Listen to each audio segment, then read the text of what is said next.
Honestly, when's the last time you cleaned your windows? Can you remember the last time you cleaned your windows? And by the way, if you want to know why they call them window panes, it's because it's a pain to clean them. Now, I'm going to tell you, it's nice to be able to clean your windows if you want to, and that includes tilting both the top and the bottom sash in to clean your windows.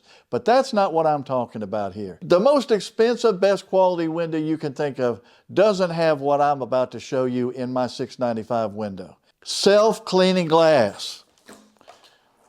It's a permanent version of Rainex. When it rains, it sheds right off. It takes the dirt with it. Nice to know I can clean my windows if I want to, but for the most part, I don't want to. I want self-cleaning windows. Hi, I'm Dave Herzberg, owner of Window Xperts right here in Raleigh. I was about to bust out laughing. That's me too. Oh my God.